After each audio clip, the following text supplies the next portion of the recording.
Goeiemôre. Ek hoop dit gaan met jou goed op klein Saterdag, Woensdag, en dat jy gereed is vir dit wat die Here vandag vir jou en deur jou wil doen. Nou, Psalm 23 vers 4 is seker een van die bekendste versies in die Bybel. Hy sê, "U stok en u staf, die vertroos my." En ek weet jy ken dit. Ek weet jy het al hoeveel honderde preke hieroor gehoor.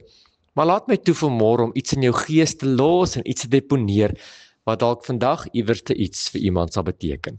Nou daar in Palestina, in Israel, was die grootste bedryf en die grootste manier van geld maak, was maar skape. Almal het skape gehad. En die skape daar in die droë woestynlande het hulle rondbeweeg op soek na kos. Dit was 'n onveilige plek. Dit was gevaarlik. Dit was teen hoë heuwels op en teen groot valleie wat hulle af moes geloop het. En dan het die skaapwagter bittermin tot sy beskikking gehad om hierdie skape te help en te lei en te red.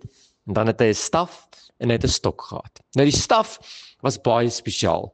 Die staf was langer as die skaapwagter en dan het hy 'n ronde kop aan die bokant gehad, soos 'n hak.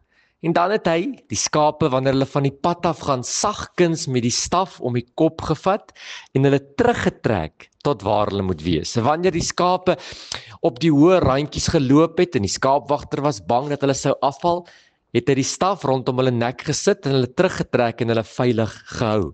Maar so ook was daar 'n stok.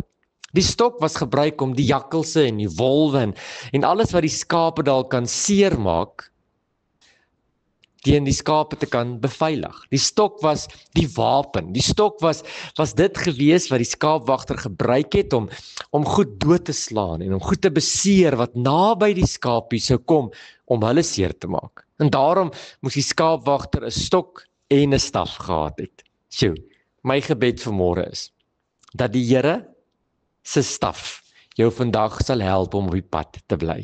Mag sy staf sagkens om jou nek beweeg en jou terugtrek wanneer jy van die pad af gaan. Want die Here is ons herder. En wanneer die herder weet dat ons onveilig is of op 'n plek beweeg waar ons nie moet wees nie, dan trek hy ons terug met die staf. Maar mag die Here se stok ook vandag met jou wees. Die stok wat hy gaan gebruik om die vyande van jou af weg te hou en dit wat jy wil skade doen, seer te maak, as ek dit so mag stel, sodat dit nie naby jou sal kom nie. Jy sien, ek en jy het vandag nodig die stok en die staf. En verseker kan ons nie sonder die een en sonder die ander nie.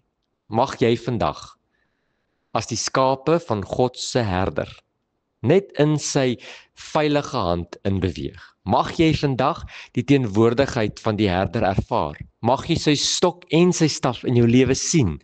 En wanneer jy vanaand bed toe gaan, dan wil ek hê jy moet sê, Here, dankie dat u stok en u staf my vandag vertroos het. Here, dankie dat ek 'n hemelse herder het.